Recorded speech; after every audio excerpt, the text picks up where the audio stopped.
pleasure to have Harlan back in the house here at CBS tonight. Now, I saw you on local television, Channel 28, PBS here last night on a midnight replay. And, man, you were giving this lady hell about something. What were you angry about last night? I wasn't angry at her. I was angry about, I've been doing the promotion for the book. The book tour. And I know how much you love the tour. Well, one of the things that people watching don't understand is that when you go out on the road, you are truly at the mercy of everybody that you encounter. And if you're on your way to the bathroom and you have to say, look, I can't sign your book now, then they go around telling you, oh, is he stuck up? Well, I did a show in San Francisco on KGO radio, a woman named Shawn Nix. Nobody bothered to warn me about this woman. She apparently, she made her bones by pretending to be a teenager and went into a high school and went to school there for a while and then ratted out all the kids in this article. And that's how she became a notable. Well, when we got into the studio before it went on, there were two words. You know the two words that I asked not to be used about me. Can I say the word? No, don't even say them. Right, it's not as if I murdered three people and they're walled up in my house. Could I just give the initials of the words? No. Okay. No, you can't even do that. Okay. I know your secrets. Keep. Okay, I will. And she comes out and I said, look, that's the one ground rule. I said, I'll answer any other question. I said, call me anything you want. But not that. Yeah, would you please, and she said, oh, absolutely not. She promised she wouldn't. 4 minutes into the interview, and she starts in. And she starts doing it. And I said, hey, lady, you promised you weren't going to do this. Oh, asking questions about that kind of a writer. And calling me that, and saying that. And she said, one of the great ... And I said, you promised. She says, well, no, I didn't really promise. Susan, my wife, leans into the mic. She said, well, in fact, you did promise. Well, this went on for some time. Nonetheless, I did the show. I signed her book. I went away. I understand that when I left the studio, they started making fun of me. Oh, really? Oh, yeah. And I didn't find out about it until her producer, who had been away, there was a substitute producer called the PR woman down here in L.A., raging at her about my bad behavior and how dare I attack this fine woman on the air. Attack her? I would put a large hole in the side of her head if I had the opportunity. I would drop her from a great height. With no bungee cord. I would let feral creatures have their way with her. I know that those three words, well, one word is okay, but the first two words that come before the W word. The writer word is fine. Right. It's those other words. It's those other words which we aren't going to do. No, I promise I won't say them in your presence. You'll wait till I go. Yeah, and then I'll say the secret word tonight. No, I won't. I promise I won't, because I know. And by the way, I don't think I've ever introduced you as that because I consider you to be a great writer. Okay? It's hard enough keeping your producer, though, from doing it. I understand. McKay can't be trusted. Mr. McKay is not to be trusted. Now, the last time that you were here, we had a great time. We talked about a variety of things. And as you were leaving the stage here, you said, by the way, I had a visit Sunday night from the Secret Service. Yeah. And you said, the next time I come back, ask me about that. What the hell happened with you in the Secret Service? What did you do now? Mulder and Scully came to my house. I'm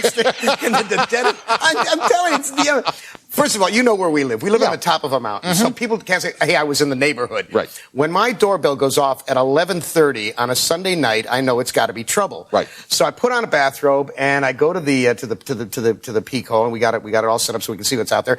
And I look outside, and standing in the dark, because the lights are out in the front of the house, are two people, man, woman, carrying those 14 battery flashlights like Mulder and Scully use when they go and investigate alien autopsies. And I instantly clock these two. The guy is wearing a Pima cotton shirt and is hanging out over his pants, and I know he's packing. The woman is wearing a kind of an inexpensive suit, and she's got a clipboard, and I'm thinking, what the hell is this? So I say through the intercom, I say, may I help you? And the woman says, Harlan Ellison, and I say, possibly, who are you? And they say, we are federal agents. And I said, yes, and pandas will fly out of my tuchus. I'm not making this up. I know. No, you know me. This is the way I respond. No, this happened, folks. And I say, let me see some tin. Now, you understand, I always talk like a Raymond Chandler novel. It's so much easier than saying, me, I see your badges. Sure, let me see some tin, right. Flash me some tin, kid. Yeah. So they pull out the credentials, and they look good. But in these days of xerography, you can do anything. So I said, well, what do you want on a Sunday night? Well, we have to talk to you. I said, well, if you are, in fact, who you say you are, you'll come back tomorrow at a reasonable hour. It's 11:30 at night. It's a Sunday night. Come back tomorrow. No, we're required by law to speak to you now. And I said, and why is that? And the woman looks at the guy, and the guy looks at the woman, and the woman says, well, we're Secret Service agents, and you have been accused of plotting the assassination of the President of the United States, George Bush. Really? So I quickly open the door now. By now, I know these are not two Looney Tunes, but I am so, over the time I said, look, you guys, I don't mean this to be as a shock to your nervous system, but the President of the United States is not George Bush. I said, the President is William Jefferson Clinton. Hello? Now, the first thing you got to learn is... And I'm sitting here thinking, geez, I hope Harlan's got the time frame right on this one. Yeah, well, okay. I got to tell you, next to work in the Christian Science reading room, a couple of Secret Service agents, the toughest room in the world to work. They don't laugh, no matter what you say. So they say a woman in... Where was it, Susan? Topeka? Uh-huh. She said uh-huh. Yeah, Topeka, Kansas. Woman walks into, I don't know, the FBI and says, Harlan, Ellison, blah, blah, blah, blah, blah, and plotting the overthrow. So within an hour, they were at my door. Within an hour, they were at my door. That's how good they work, huh? So I said, come in, get in here, you two, get in. So I bring them in, I set them down in the Art Deco dining pavilion, and we stacked my books in front of them. And I said, look, I am a world-famous author. I haven't got time. First of all, I didn't have the interest in killing George Bush. I mean, I slept through most of his administration. I said, however, I am a little peeved that Nixon croaked before I could slap him in the mouth a couple of times. This brought not a laugh at all. Not at all. Susan wanders in her bathrobe, and she's looking very nervous because I'm jerking around with a couple of, heavy duties. Yeah, right. And, I mean, they're carrying Walther PBM, parabellums under their coats.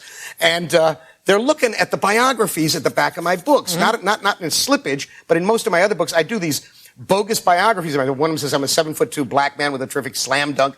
Another one says I'm a blind nun. And they're reading these things, and I say, well, don't mind those. But we know what they don't say, don't we? Right, we do. Okay. And I said, don't pay attention to those. Those aren't who I am. Yeah. And the guy looks at me and says, well, who are you? And I said, well, I had an article on the people who died at the Heaven's Gate people in Newsweek last week, and they look at each other and say, oh, that's it. So while I go upstairs to get the article so they can see it, Susan is talking to them. Now, this is what's funny. They ask her for my Social Security number, and Susan says, don't you think if you're Secret Service, you should know his Secret Service number? Or his Social Security number? Yeah. And they said, well, we pulled him up in the computer and there wasn't anything on him, which it amazed me. All the times I've been in a can and there was nothing, It really upset me. I wasted all that time in jail. I haven't even got a record. So we finally got them convinced that I was who I was. And what it was this is a woman who we had not heard from. I didn't recognize the name at all. Susan recognized the name as they were walking away, and I said to them, we called them back, we said, wait a minute, come here. Yeah, I do recognize the name. This was a woman who 20 years ago, I found she managed to get into my house. This is before I was married. I was in England. I came back, and they were doing some construction. She managed to sneak into the house. She was a lady who had apparently left a mental home in Seattle. Okay. She was obsessed with my columns, and over the last 20 years, every 10 years or so, she pops back in. And this was her latest delusion. Mm-hmm. Well, in her particular case, there is nothing humorous in her condition. No, but it makes a good story. Yes, it does, and a long one. Just a joke. You asked. Just a joke. You asked. I got short ones. You asked for a long one. Just a joke. God, fetch. Ever since we had carnal knowledge. Careful now. You know how. I know. Be very careful, right? Yes, Harlan boss. Ellison is the guest. The new book of a collection of great stories is called Slippage. We'll be right back with Harlan after this break.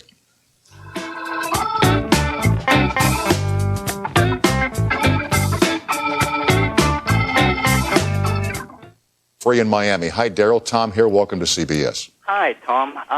Big fan of Harlan's. Ever since I was in the Navy and I picked up a book of his called Dangerous Visions back in the 60s. Mm-hmm.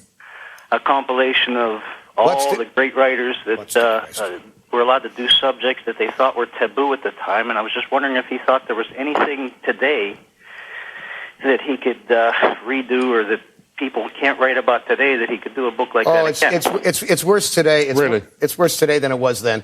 Well, we've got as far as political correctness or just taboo subjects? Just any old thing. You never know what you're going to say that's going to get some right-wing religioso buggy.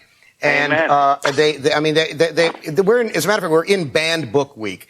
And if you go to any bookstore where they've got a display of banned books, you see there it's Moby Dick and it's Tom Sawyer and it's Huckleberry Finn. Classics. And you figure, what the hell could it possibly be in Moby Dick that bothers the Christian right? Would they rather be called Moby Richard? I don't know.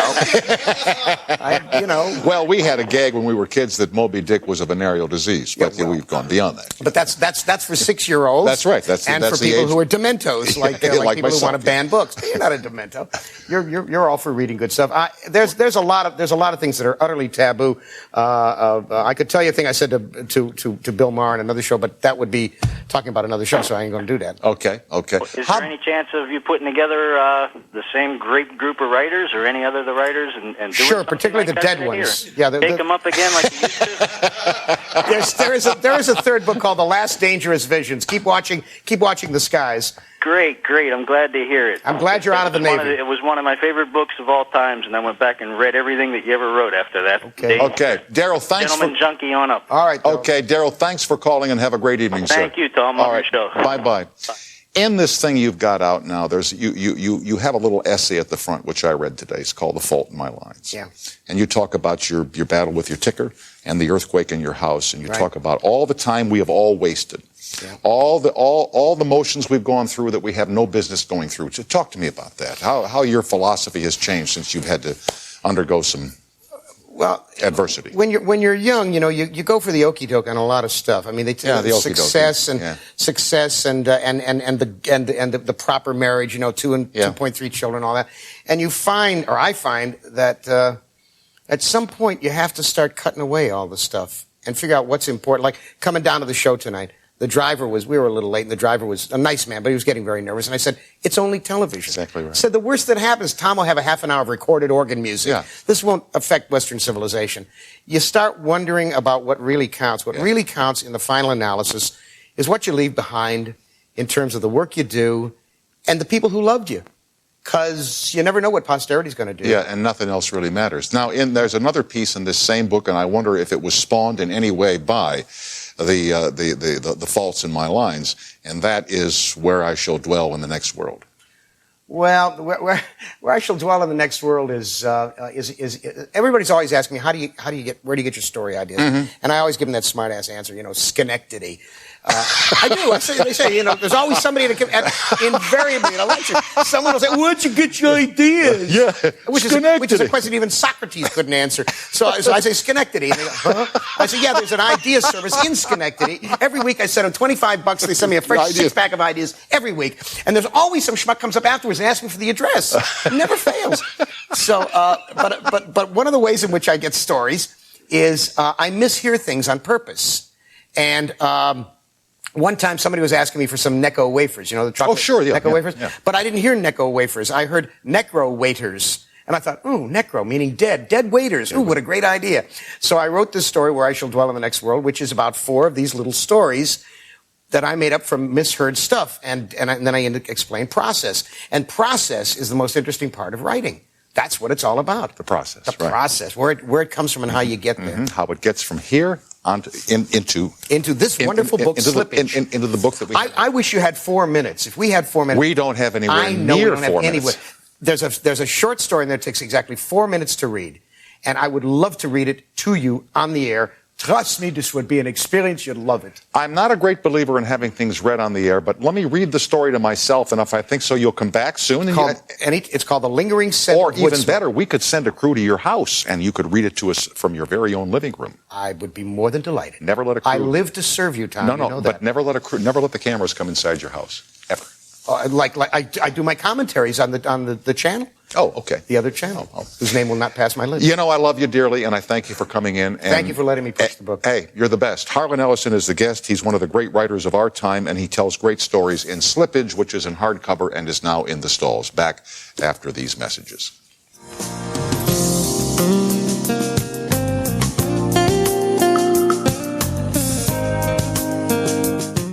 So I say some of the horror stories that are coming out. We'll take a look at some tax collection mistakes and grievances on this program tomorrow night. The only thing I wonder about is why did it take him 50 years to get to this? Incidentally, the greatest masterpiece ever written is but a dictionary out of order. Back tomorrow night, same time, same station. Thanks for watching, everybody.